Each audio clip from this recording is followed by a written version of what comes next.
दूसरा गन्ना कोल्हुओं के संबंध में है, तीसरा पानी जो रजवाहे में है वो समय से नहीं आ रहा है, चौथा लिगड़ेड़ी को जो पुल है उसके उसमें है।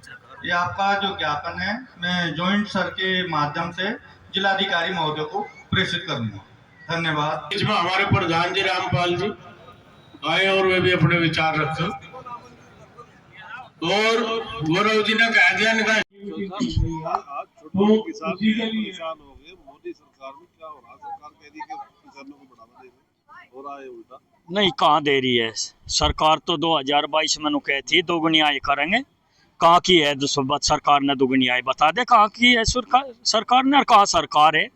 किसान जो है, आज ये पंचायत हो रही है, ये चरखिया चल रही भाई। किसान की अगर गन्ने का भाव चरखिया 500 रुपये देने का काम कर रही है तो वो वहीं तो गन्ना देगा या वहां देगा जहां 405 रुपये का गन्ने का भाव मिल रहा? वो क्यों देगा? किसान अपनी घटती मेहनत करता है, अपनी किसान फसल के रेट चाह रहा है तो फसल का रेट जहाँ ज्यादा मिलेगा वहां बेचेगा।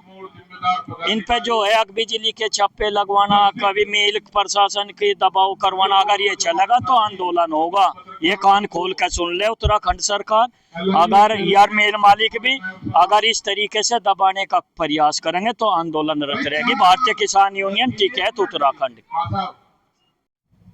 भाई ये प्रधानमंत्री मोदी की बात नहीं मान रहे, सरकार वाले नहीं मान रहे। प्रधानमंत्री मोदी जब यहाँ 2021 का आंदोलन चल रहा था 3 कृषि के, तो प्रधानमंत्री मोदी ने कहा था कि भाई किसान अपनी फसल कहीं भी बेच सकता है, भाई किसान को लाभ जहां मिलेगा वहीं तो जाएगा।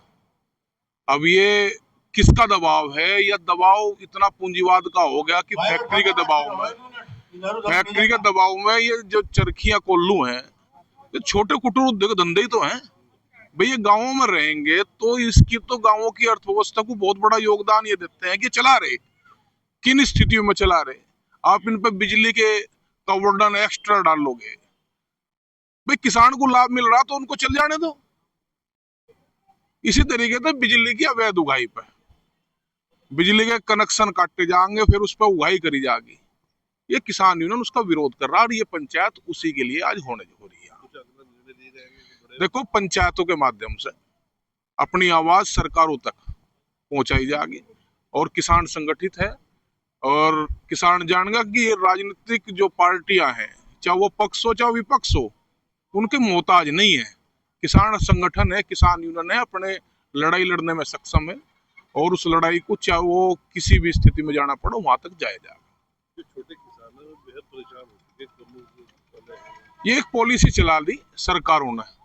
उन्होंने जो है जिस तरीके से किसानों का मोहभंग खेती सवार खासतौर पर इस नौजवान पीढ़ी का हुआ, वो चाह यही रहे क्योंकि इनकी निगाहें अब जमीनों पे टिकी हैं आके कि जमीन इनकी जो पूंजीवादी व्यवस्था के लोग हैं इनके पास कैसे जाएगी।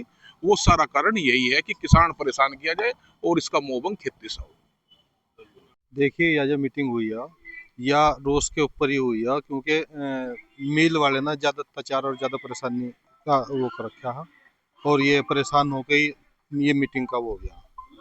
तो दिक्कत तो बहुत सारी है। दिक्कत तो मजदूर को भी है, किसान को भी है, क्योंकि इनकी मजदूर किसान की इससे रोजी रोटी भी चल रही है और ये तो सभी को दिक्कत है। ये तो कम से कम 50-100 साल पुरानी यहाँ से चरखियाँ चलती आ रही है और इसका जो है ना कम से कम कई हजार लोग जो इनका रोजगार चल रहा है इन चरखियों से। और मेरे हिसाब से जब चरखी वालों को मिल से दिक्कत नहीं है तो मिल वालों को भी चरखियों से दिक्कत नहीं होनी चाहिए। और हमने यही मांग उठाई है, अगर मान लिया मिल वालों को दिक्कत है, मिल वालों को कोई शकल नहीं जानता, कोई उनसे कोई आज तक उनका परिचय नहीं है। जब मिल वालों को दिक्कत है तो अपना मिल जो यहाँ से 30-40 किलोमीटर दूर जाकर लगा लो, कौन मना कर रहा हूँ। जी बिल्कुल मानते हैं और बिल्कुल में परेशान कर रहे हैं और कोई भी आता है और आकर चरखी वालों को परेशान करने का काम करते हैं।